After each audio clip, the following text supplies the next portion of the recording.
Banateros TV, nakaka-high blood talaga, Sir Buds. Sally De Vera, Alayan si BBM, nakakapagod lang yun. Kadakilaan nga sa pagkamkam. Buking na buking naman, kagaguhan niya. Sayang talaga, naging tao pa siya. Ang nakakabwisit, mga kapatid, sa totoo lang, yung nagsasalita pa sila, naghahanap pa sila eh. Tamo si Martin, we will not condone corruption in the house of the people. May gana ka pa? Eh kayo nga pinagbibintangang numero unong magnanakaw eh. Ikaw pa yung magsasabi nun? Tindi talaga eh. Kaya yun po yung nakakabwisit eh. Tapos yung Pangulo mo, ang sasabihin mo, teary-eyed ako. Kasi hindi deserve ng tao. Na pag nakawan sila, hirap na sila. Hindi nila deserve na nakawan. O anong gagawin mo bilang presidente? Hindi pala nila deserve na nakawan. Anong gagawin mo?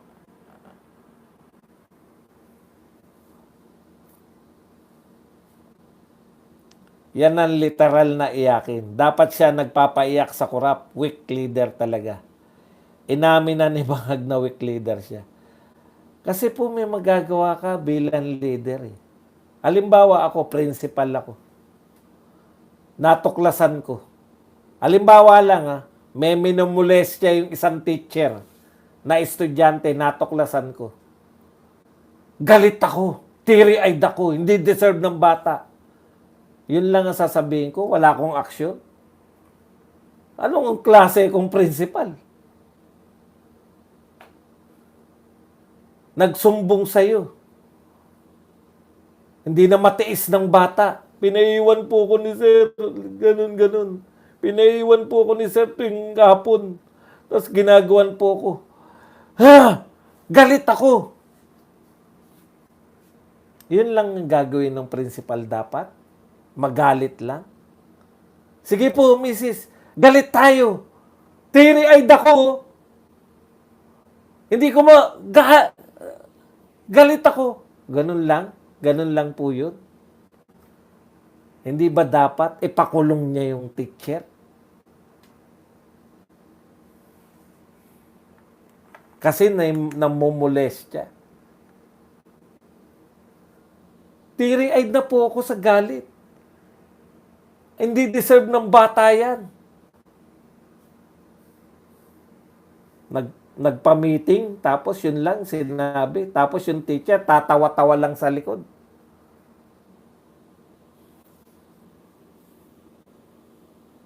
Ganun ang katumbas ng Mr. President eh. Karumal-dumal na yung ginagawa sa atin, harap-harapan tayong ninanakawan. Pero yun mo, Mr. President, ikaw mismo nakakita, walang proyekto, nagbayad tayo, walang proyekto. Tapos, teary-eyed ako eh. Hindi deserve eh.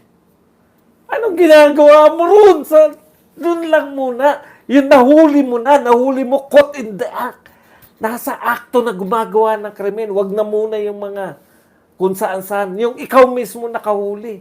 Yung galit na galit ka. Ikaw mismo, ano gagawin mo? Wala na po tayo rito sa time na ano pa. Kayo mismo, Mr. President, anong gagawin mo? Iimbestigahan mo pa ba yun? Hindi pa ba sapat?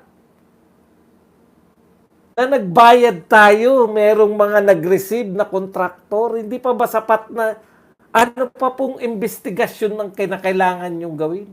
Ang gagawin ni Bibi, may tumunganga ng nga na lang. At mag-vlog. Di ba? Mapapanood po ng lahat ng tao, aabangan kasi kinomercial nyo na galit kayo, teary-eyed kayo. Maaabangan po yan, Mr. President. Pero yun na ba yun? Naghihintay kami na aksyon. Ang bilis nyong pinahuli si Tatay Digong, walang isang araw. Nadala nyo na kagad dun sa dapat pagdalan. Napakulong nyo na. Baliw ako, bangag ako, yan dapat sinasabi ng ewan na presidente. Puro kagaguhan ginagawa ni Marcos, walang utak, wala pang bayad at itlog Tatay Badong. Joris Esperanza, mas magaling pa yung barangay captain namin kaysa kay BBM eh. Pang-elementary lang si BBM.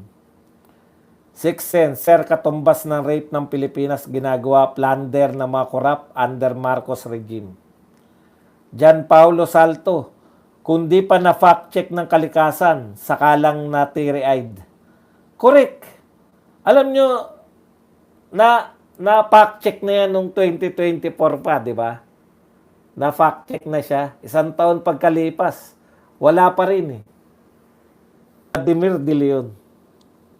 Binigyan niya lang ng lakas ng loob ang mga kawatan kasi iyak lang ang solusyon niya. Puro kagaguhan ginagawa ni Marcos, walang utak, wala pang bayad at itlog Tatay Badong. Nauna pang makasuhan yung mga rallyista na ng bato sa batasan eh. May kaso na. Yung kakasuhan na. Ewan ko kung kinasuhan na ng mga Diskaya. Yung naglagay sa gate ng Diskaya na magnanakaw. Kakasuhan na. Ayun, nagrally yung mga yun. Nagalit yung mga yun. Wala, Sir Buds. Buds, pinoprotektahan niya si Tambaluslos kaya di niya binabanggit na ipapakulong ang mga magnanakaw. Boss Buds, anong gagawin natin? Di teary-eyed na. Teary-eyed na lang. Kasi weak leader. Hindi marunong magpresidente, sabi ni Lyndon Castillo. Aba, Lyndon na. Long time no look ah.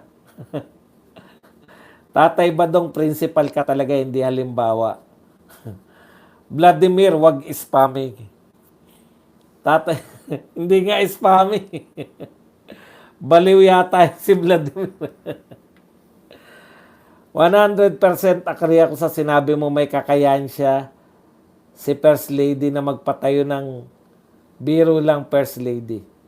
Kung si Tatay Digong yan, pagmumurahin niyan at harapan nila ang mga tao na yan, sa mura pa lang ni Tatay Digong, mapapahiya na sila. Namiss ko talaga mga pagmumura ni Tatay Digong. Naglagay lang ng eye drop siya. Mukhang teary eyes siya. Palabas lang yan. Kita mo, Mr. President, kahit galit ka na, kahit naiiyak ka na sa galit, pati yung emosyon mo, wala na rin tiwala yung mga viewers, oh. Ang birin mo, pagdudahan na yung emosyon mo. Minandro Orasyon, Tatay Badong, breaking news. Nilabas na yung name ng mga kontraktor na may kumpirmadong ghost projects. Talaga? Okay yan. Teary eye. Wala akong sa adik na pinuno, kasalanan niya yan. Jing Penero, sabi yun ni Chang Kabuto, Jonathan Obaro, ngayon ka magsabi sa mga sinasabi mo kanina habang nagsasalita pa si Boss Badong. O ngayon po kayo, yung mga kumukontra po para masagot po yung mga pagkontra nyo. Hindi po tayo takot dyan sa mga kontra ninyo. Masasagot nga, di ba? Cecilia Montemar, ako rin, Sir Buds, hindi mapipigilan ng emosyon ng galit sa kanya. Kakagalit talaga. Troll ng TV Patrol.